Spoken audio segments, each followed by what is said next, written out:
ফেসবুকের সবথেকে বড় আপডেট, এই আপডেটটা আসার পর ফেসবুকে আমাদের যতটা উপকার ততটা কিন্তু ক্ষতি।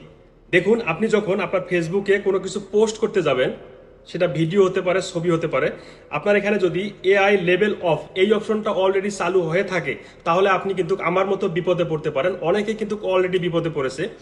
এই অপশনটার কাজ কিন্তু আমরা এখনো অনেকে জানি না।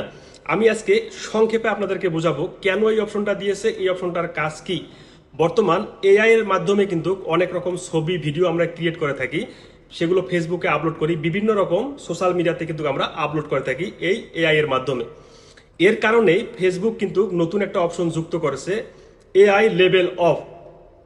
যখন আপনি কোনো ছবি অথবা ভিডিও পোস্ট করবেন তখন দেখতে পারবেন এই অপশনটা। কিন্তু এখন না জেনে আমরা অনেকে কিন্তু এই অপশনটা অন করে দিয়ে আমাদের ছবি ভিডিওগুলো পোস্ট করি, সেক্ষেত্রে আপনি কিন্তু বিপদে পড়তে পারেন। এমনকি অনেকে বিপদে পড়ছে। এখন এর কাজটা কি? আপনি যদি কোনো ছবি ভিডিও এআই এর মাধ্যমে তৈরি করে সেগুলো আপনি আপলোড করেন, আপলোড করার সময় আপনি অবশ্যই এআই লেভেল এটাকে চালু করে দেবেন, তা না হলে ফেসবুক থেকে আপনাকে কিন্তু ওয়ার্নিং দেওয়া হবে। আর আপনি যদি নিজের কোনো ভিডিও অথবা ছবি তৈরি করে আপলোড করার সময় এআইটা অন করে আপলোড করেন, সেক্ষেত্রেও কিন্তু আপনার ক্ষতি হবে, আপনাকে ওয়ার্নিং দেওয়া হবে। কাজেই আপনি সতর্ক থাকবেন যখন কোনো ভিডিও ছবি পোস্ট করবেন। যদি এআই এর মাধ্যমে করে থাকেন তাহলে এই অপশনটা আপনারা এখান থেকে অন করে দিবেন।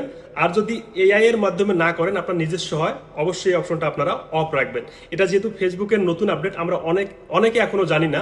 কাজেই ভিডিওটাকে শেয়ার করবেন, সবাই যেন এই ছোট্ট সেটিংসটা জানতে পারে এবং সতর্ক থাকতে পারে।